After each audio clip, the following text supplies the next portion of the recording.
Vice President Harris says that women shouldn't trust you on the issue of abortion because you've changed your position so many times. Therefore, why should they trust you? Well, the reason I'm doing that vote is because the plan is, as you know, the vote is, they have abortion in the 9th month.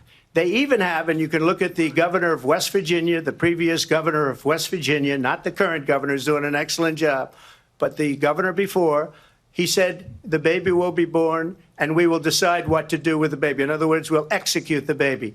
So in this particular example, if a mother is in labor, I can tell you exactly what would happen. The infant would be delivered. The infant would be kept comfortable. The infant would be resuscitated if that's what the mother and the family desired. And then a discussion would ensue between the physicians and the mother. And that's why I did that, because that predominates, because they're radical. The Democrats are radical in that. And her vice presidential pick, which I think was a horrible pick, by the way, for our country, because he is really out of it. But her vice presidential pick says abortion in the 9th month is absolutely fine. He also says execution after birth. It's execution, no longer abortion, because the baby is born, is okay. And that's not okay with me, hence the vote. There is no state in this country where it is legal to kill a baby after it's born. Madam Vice President, I want to get your response to President Trump. Well, as I said, you're going to hear a bunch of lies, and that's not actually a surprising fact. Would you support any restrictions on a woman's right to an abortion? I absolutely support reinstating the protections of Roe v. Wade. And as you rightly mentioned, nowhere in America is a woman carrying a pregnancy to term and asking for an abortion. That is not happening. It's insulting to the women of America. You should ask, will she allow abortion in the 8th month, 9th month, 7th month? Come on. Okay, would you do that? Why don't you ask her that question? Why don't you answer the question? Would you because veto? under Roe v. Wade, Answer the question, would you veto? You could do abortions in the 7th month, the 8th month, the 9th month, not true. and probably after birth. Just look at the governor, former governor of Virginia. The governor of Virginia said we put the baby aside and then we determine what we want to do with the baby. President Trump, thank you. Governor Walz, after Roe versus Wade was overturned, you signed a bill into law that made Minnesota one of the least restrictive states in the nation when it comes to abortion. Former President Trump said in the last debate that you believe abortion, quote, in the 9th month is absolutely fine. Yes or no? Is that what you support? I'll give you 2 minutes. That's not what the bill says. But look, this issue is what's on everyone's mind. Donald Trump put this all into motion.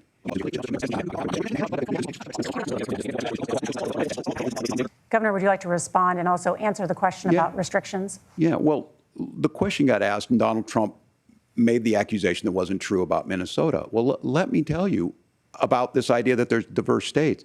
There's a young woman named Amber Thurman. She happened to be in Georgia, a restrictive state. Because of that, she had to travel a long distance to North Carolina to try and get her care.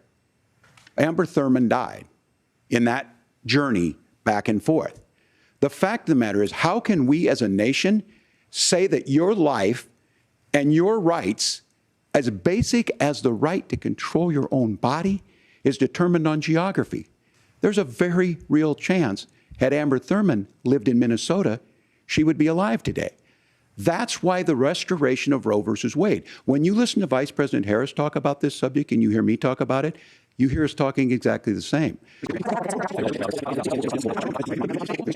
You're free to disagree with me on this and explain this to me, but as I read the Minnesota law that you signed into law, the statute that you signed into law, it says that a doctor who presides over an abortion where the baby survives, the doctor is under no obligation to provide life-saving care to a baby who survives a botched late-term abortion.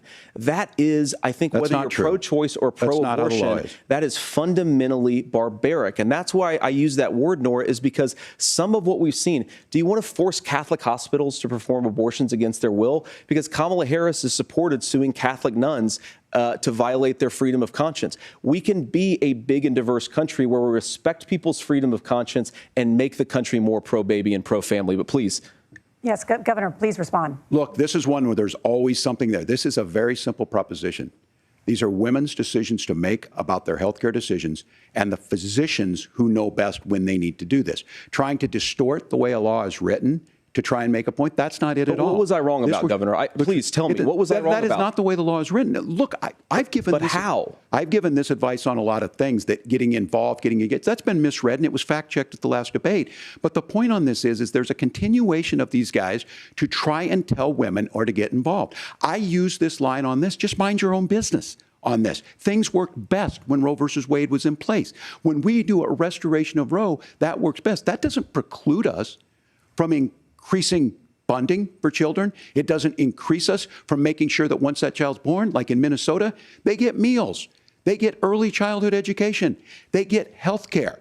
So the hiding behind we're going to do all these other things when you're not proposing them in your budget. Kamala Harris is proposing them. She's proposing all those things to make life easier for families. I asked a specific question, Governor. You gave me a slogan as a response. It's not the case. It's not true. That's not what the law says. So they fact-checked it with President Trump.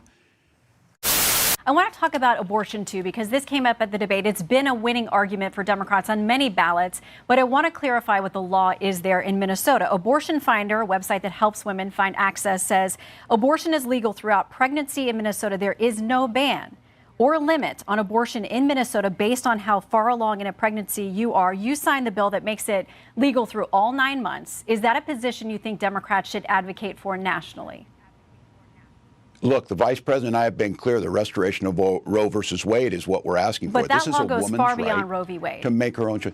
The law is very clear. It does not change that. That was been debunked on every occasion. But let's agree. What you signed is there's not a single limit through 9 months of pregnancy. Roe had a trimester framework that did have limits through the pregnancy.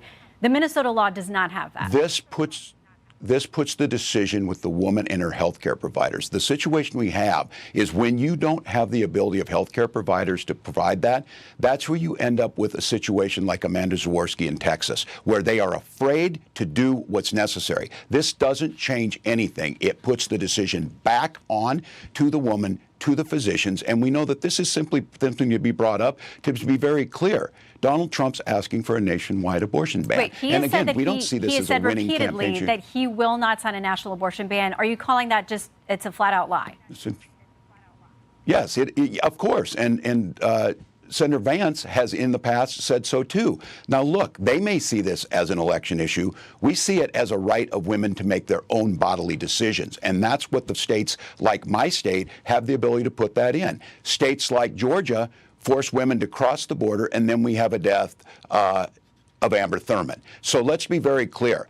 Trying to cut hairs on an issue on this is not where the American public's at. They want the restoration of Roe versus Wade. Vice President Harris said she would sign it. That's what we'll do when we're elected. But to be clear, the Minnesota law is far beyond Roe v. Wade. And about the Amber Thurman case in Georgia, her family has, and it's tragic, she is a young mother who left behind a young son. But what her family has said is it was a complication from an abortion pill that she received, and she didn't get proper care when she went to a Georgia hospital, which had multiple opportunities to intervene there. Her own attorney, the family's attorney, says it wasn't the Georgia law, it was the hospitals. What he claims is malpractice, not treating her when she clearly showed up in distress and still had the byproducts of her pregnancy because of that rare complication from the abortion pill. So just to be clear on the Georgia law and how her family and her attorney sees it.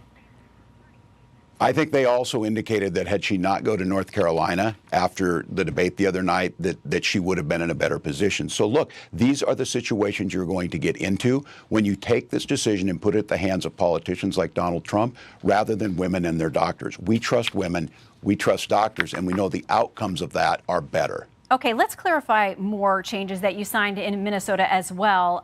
Several things were repealed with respect to reporting infants who may have survived an abortion attempt. Language that used to be part of the statute was taken out. We'll put this on the screen so people can see. It used to require medical personnel to, quote, preserve the life and health of the born alive infant. That language has been repealed. It's no longer part of the law.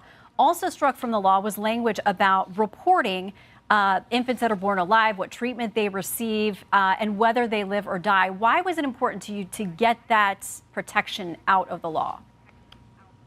Minnesota law aligns with every other case of what physicians are required by their ethical responsibilities. And so it changed nothing other than aligning with all care that physicians provide in any circumstance for any medical case. And so it's alignment, as it's always been. It's the cases we've seen in Minnesota, the outcomes we get in our healthcare results are the best in the nation. And all it did was align with existing law. But you do acknowledge it takes out the language about preserving the life of an infant who was born alive.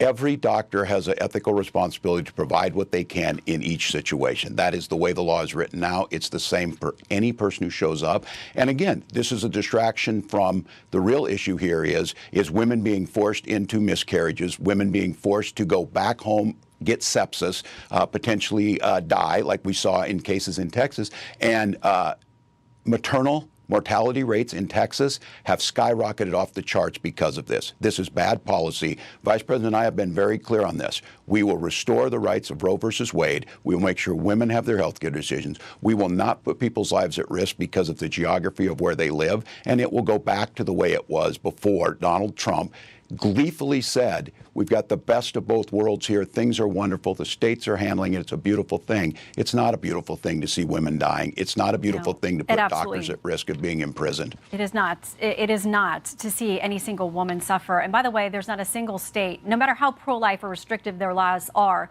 that do not allow a doctor to intercede. That's true in Georgia and Texas as well. I want to turn to the economy.